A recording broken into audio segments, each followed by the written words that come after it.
Alright, what's up guys? Got another war video here, and this is actually from the last war of Season 14, and this war is of extreme importance for us at Fort Loki because if we win this war, we have a chance at top 3, and that'll be the first time since I've been here, and that's all the way since uh, pretty much season started for a war, that we have a chance at the top spot, or one of the 3 top spots. So, starting off on my path, I have pretty much the champion that you see here 99% of the time is Thor Ragnarok on Node 13, which is Aegis Intercept.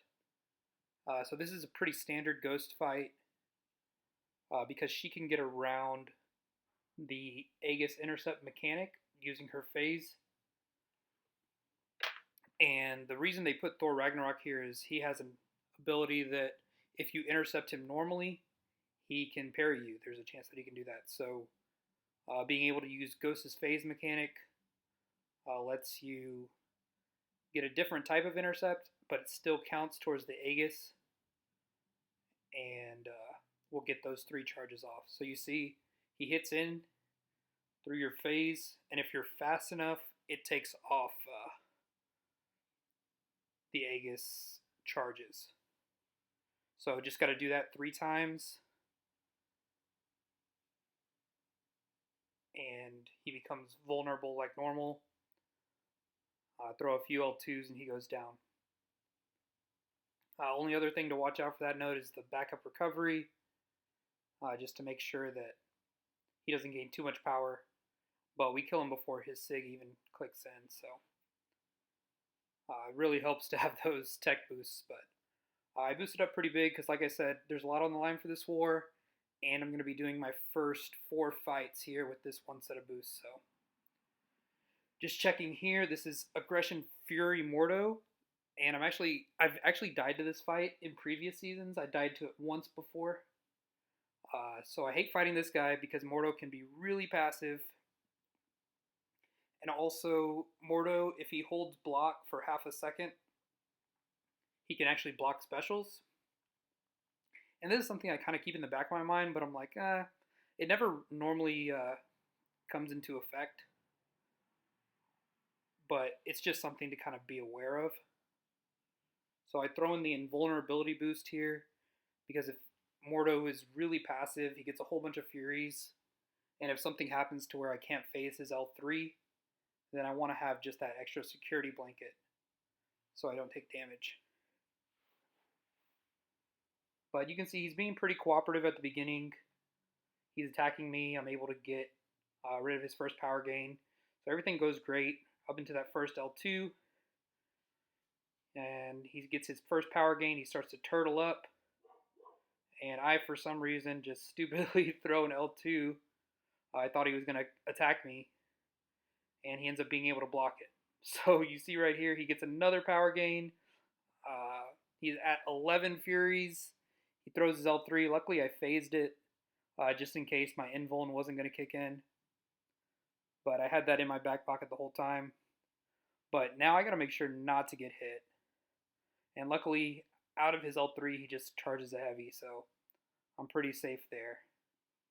And get him down by throwing an L1. So it could have been really dangerous because with 3 Furies there, that dude, he's going to kill you if you don't have some way to defer that damage. And luckily, with the Hood Synergy and an invulnerability boost, I was double safe there. Now I move to path 3 for section 2, and I still got my boost going. This is path 3 is a really easy ghost path typically. You got Biohazard here, so that just feeds Ghost Furies if I get a bleed or a poison on me. You can see you can parry this fight also, so it just gives me more options. And I got a lot of Furies built up. Probably didn't even need to get to my L2, but got there anyways. And just finished off that last percent of Symbiote Supreme. So he's not a tough defender. And especially on that node for Ghost, there's really nothing to worry about.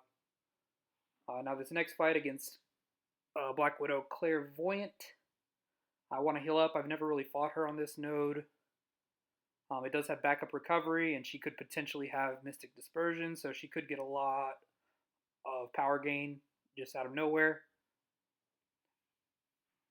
So I just got to be careful for that. But she does also sometimes put bleeds on you, and that, again, can help Ghost's damage output. I'm doing one hit mediums because they did use the dodge global. So just because she's a small character. But you saw right before she threw her L1, I got a whole bunch of Furies. That's because... Nope. Let me ignore that. That's because she put the bleeds on me. So then we move on. So far so good. Haven't given up any deaths. We're getting close. It's a pretty close war. I'm getting to do my mini boss fights now. So I'm going to have this invisible woman boosting up 4. And this is my last few fights of the season. So making sure that I'm not sparing any expense, using the biggest boosts I have. Probably did not need to use the 200% tech boost because sometimes that can be too much and you can actually fill 3 bars of power instead of 2 when you want to cycle the L2 with Ghost. Mainly because I also did a 30% and a 15% champion and attack boost, so you're going to see some occasions where I just get too much power back. But checking the recording, I throw an advanced power start 1 because, I mean, I think that's the most, or one of them. I mean, the 3-minute boosts are just impressive in general, but having the ability to, you see right here, I let her phases just go through me. I'm one-hitting her, and I already got 2 bars of power, and I'm going to get a lot of this power back. So I get an L2, and immediately afterwards get an L3. So the 200% special boost was a little bit too much. But doesn't matter. Just one-hitting her, 8k mediums, and I get to another L2, and that finishes her off.